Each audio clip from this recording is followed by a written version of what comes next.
Assalamualaikum warahmatullahi wabarakatuh. Jumpa lagi di Rumah Belajar SMP Permata Insani Islamic School. Maju terus bersama Rumah Belajar SMP Permata Insani Islamic School.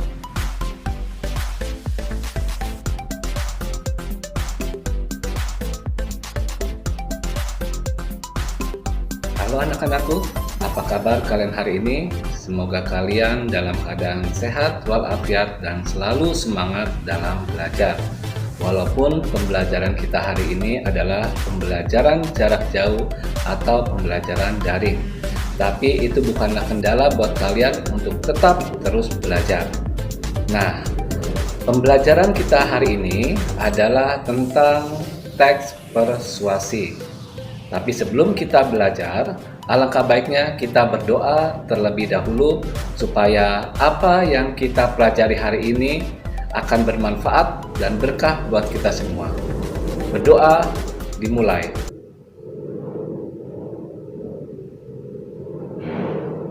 Selesai. Materi pembelajaran kita hari ini adalah tentang teks persuasi. Apa itu teks persuasi? Teks persuasi bersifat membujuk secara halus supaya menjadi lebih yakin.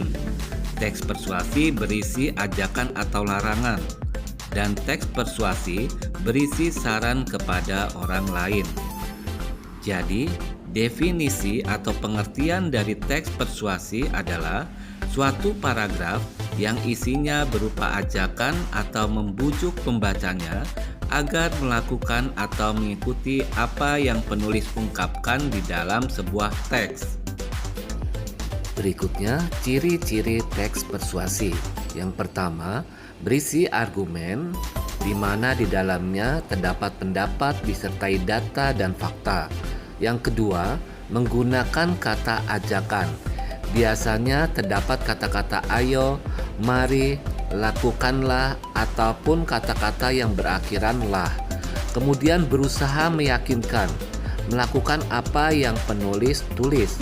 Dan yang terakhir, menghindari konflik agar kepercayaan pembaca tidak hilang.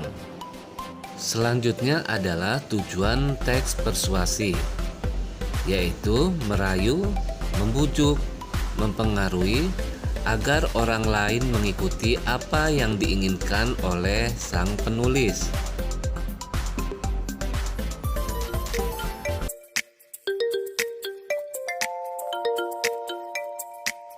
Mie lemonilo dibuat dengan sari pati bayam, tanpa pengawet, perasa, dan pewarna buatan.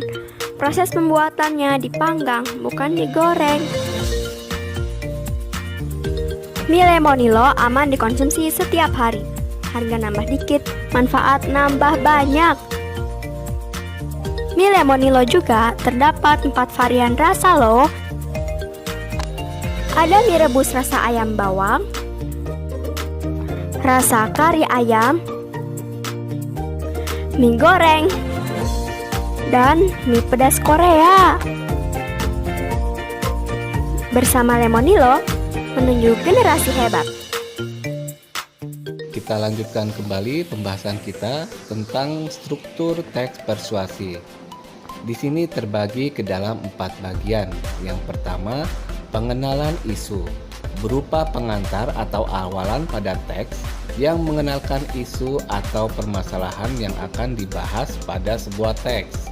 Yang kedua, rangkaian argumen, berupa pendapat dari penulis mengenai isu yang dikemukakan sebelumnya. Bisa berupa data atau fakta yang mendukung argumen tersebut. Yang ketiga, pernyataan ajakan, berupa kalimat-kalimat dorongan kepada para pembaca untuk melakukan sesuatu. Dan yang terakhir, penegasan kembali yang bertujuan untuk memperkuat pernyataan dan argumen-argumen sebelumnya. Selanjutnya, kaidah kebahasaan dalam teks persuasi. Di sini ada pernyataan bujukan yang ditandai dengan pemakaian kata-kata seperti penting, harus, dan sepantasnya. Kemudian ada juga penggunaan kata kerja imperatif yang ditandai dengan pemakaian kata-kata seperti jadikanlah, sebaiknya, hendaknya, dan waspadalah.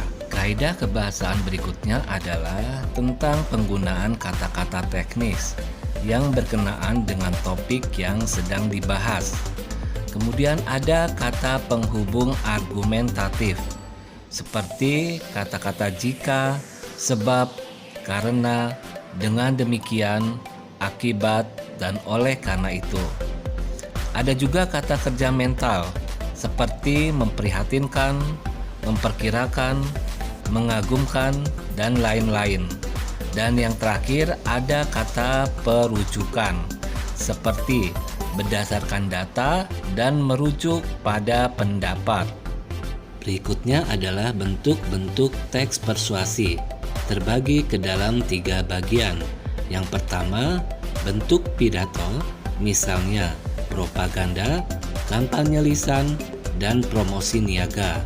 Yang kedua, bentuk tulisan, misalnya iklan dan selebaran.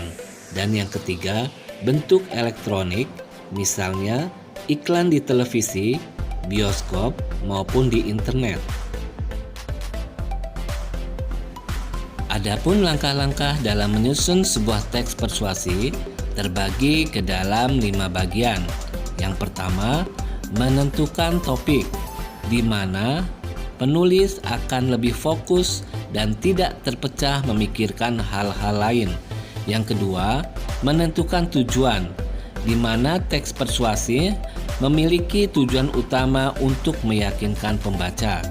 Yang ketiga, membuat kerangka tulisan atau paragraf. Yang keempat, mengumpulkan data-data. Dan yang terakhir, menyusun paragraf. Demikian pembahasan materi teks persuasi pada hari ini. Semoga kalian paham dan mengerti, dan kita bertemu lagi pada pembelajaran bahasa Indonesia di pertemuan selanjutnya. Wabillahi taufiq wal hidayah. Assalamualaikum warahmatullahi wabarakatuh.